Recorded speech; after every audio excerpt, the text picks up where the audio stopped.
ഇപ്പോൾ V D സതീശനെ കണ്ടതിന് ശേഷം ഇറങ്ങി വന്ന ഷിബു ബേബി ജോൺ അമൽ തേനമ്പറമ്പലിനോട് സംസാരിക്കുന്നുണ്ട്. അതിലേക്ക് കാണാം എന്ന് പറഞ്ഞു. അതൊരു കേട്ടസി അല്ലേ? ഒരുമിച്ച് ജയിച്ചൊരു മുന്നണി അധികാരത്തിൽ വരുമ്പോൾ കാണേണ്ട ഒരു കേട്ടസി. അതിൽ മറ്റു രാഷ്ട്രീയം ഒന്നും ഞങ്ങൾ സംസാരിച്ചിട്ടില്ല. സൂപ്പർ വിജയമായിരുന്നു ആർ എസ് പിക്ക്, പലയിടം അപ്രതീക്ഷിതമായ ഇരുവിപുരം പോലും.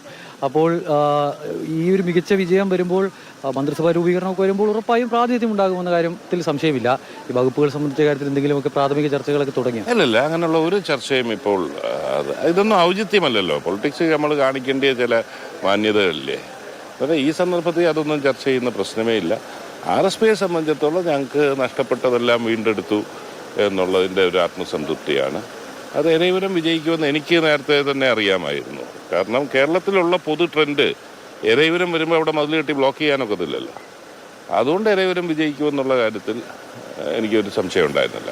കോൺഗ്രസിലെ ഏറ്റവും പ്രധാനപ്പെട്ട ഇപ്പോഴത്തെ ചർച്ച എന്ന് പറയുന്നത് വലിയ വിജയമുണ്ടായി, ഇനിയിപ്പോൾ മുഖ്യമന്ത്രി ആരെ എന്നുള്ളതാണ്. 3 പേരുകൾ കേന്ദ്രീകരിച്ചുള്ള ചർച്ചകളൊക്കെ നടക്കുന്നു. കോൺഗ്രസിന്റെ ആഭ്യന്തര കാര്യമാണ് എങ്കിൽ കൂടി ഘടകകക്ഷികളുടെ അഭിപ്രായമൊക്കെ തേടുന്ന ഒരു സാഹചര്യം ഉണ്ടാകുമെന്ന് പ്രതീക്ഷിക്കുന്നുണ്ട്. അങ്ങനെ വന്നാൽ ആരുടെയെങ്കിലും പേര് നിർദ്ദേശിക്കാനുണ്ടോ?